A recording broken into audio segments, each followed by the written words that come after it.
Kako se je vse začelo? Kaj je bilo ustvarjeno najprej? Snov, svetloba ali morda volja? Ta vprašanja so si ljudje postavljali od nekdaj. Danes bomo skupaj raziskali odgovor, ki ga ponuja imam Džafar al-Sadiq v knjigi Al-Haft al-Šarif. To ni le zgodba o stvarjenju, ampak ključ do razumevanja, do vere, odgovornosti in spoznanja Boga. Imam namreč razkrije, da bi globlje poznavanje začetka preprečilo mnoge verske spore.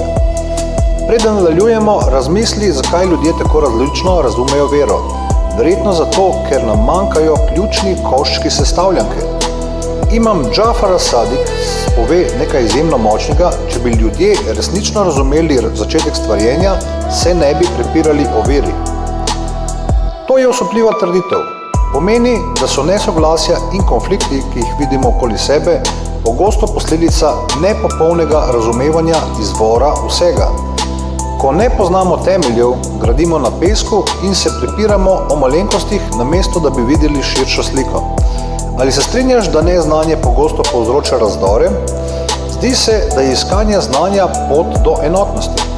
Ko resnično razumemo izvor, ugotovimo, da imamo vsi skupno izhodišče. Na to imam pojasni, da kazen in usmiljenje nista rezervirana le za onstranstvo. Začneta se že tukaj, v tem svetu, skozi različna stanja in preizkušnje, ki jih doživljamo. Vsak dogodek, vsaka preizkušnja je del božanskega načrta, ki se odvija po Božji volji, preden se celotna stvaritev vrne k njemu. Nič ni naključno. Vsak vzpon in padec ima svoj smisel v večnem krogu stvarjenja. Ali meniš, da se posledice naših dejanj kaže že v tem življenju? Mnogi verjamejo, da je vsak dan priložnost za izkušnjo božanskega usmiljenja ali posledic naših odločitev. Zdaj pa pridemo do enega najpomembnejših delov, pravi red stvarjenja. Imam odločno zavrne prepričanje, da je bilo zlo ustvarjeno najprej. To je ključna točka, ki spremeni naš pogled na svet. Pojasni, da je Bog najprej ustvaril svetlobo pred temo, dobro pred zlom, usmiljenje pred kaznijo in raj pred peklom. To pomeni, da je osnova stvarjenja dobrota in milost, ne pa tema ali zlo. Vse, kar obstaja, izvira iz pozitivnega principa. Tema in zlo sta le odsotnost ali odmik od prvotnega dobrega. Zato izberi, kaj je po tem učenju prvotno, svetloba ali tema.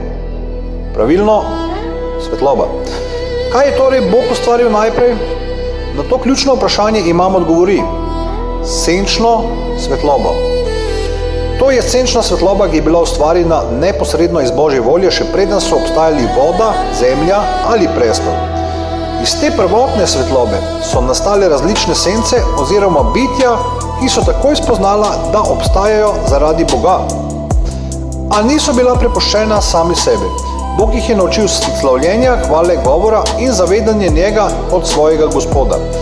Brez temeljnega naučena bitja ne bi znala živeti, ne bi razumela svojega namena. Pomisli, zakaj je hvaležnost tako pomembna za zavestno bitje? Morda zato, ker nas povezuje z našim izvorom.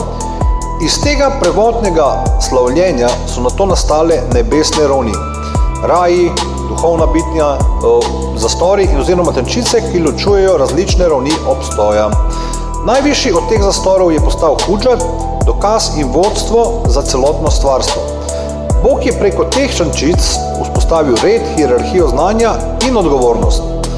Vodstvo ni omejitev, ampak darilo, ki omogoča rast in preprečuje kaos. Zakaj misliš, da ljudje potrebujemo vodstvo in dokaz, ne le popolne svobode? Morda zato, ker prava svoboda raste iz razumevanja reda, ne iz anarhije. In zgodba se nadaljuje. Bog ni ustvaril le enega Adama, ustvaril jih je več, vsakega s svojim nebom in rajem. Od vseh teh Adamov je vzel zavezo, da priznajo njega kot svojega Gospoda. Tisti, ki je prvi odgovoril, je postal Bogu najbližji. S tem se vzpostavi red, družine in odgovornosti, ki ne temelji na prisili, temveč na prostovoljnem odzivu na božanski klic. To nas postavlja pred vprašanje, kaj pomembnejše, biti prvi ali biti zvest. Ta nauk poudarja, da je zvestoba tista, ki določa našo resnično vrednost. Stvarjenje se nato odvija skozi 7 luči, vsaka predstavlja svojo stopnjo, moč, znanje, vera, gotovost. Zanimivo je, da je tista luč, ki je najšibkejša po svetlobi, hkrati najmočnejša v veri. To je močno sporočilo. Resnična vrednost ni v zunanji moči ali sijaju, ampak v notranji zvestobi in predanosti Bogu. To učenje postavlja na glavo naše običajne predstave o tem, kaj je pomembno. Moč ni v tem, koliko siješ, ampak kako trdno verjameš in zaupaš. Za zaključek vrat prve knjige Al-Hafta Šerif nas učijo, da ima stvarjenje globok red in namen. Dobrota je bila pred zlom, znanje pa je pot, ki vodi k enotnosti. Odgovornost ni kazen, ampak sestavni del našega obstoja.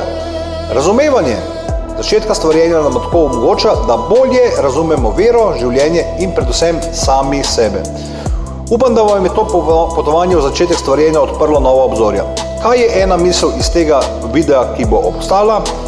Hvala za ogled in ne pozabi se naročiti za več takšnih vsebin.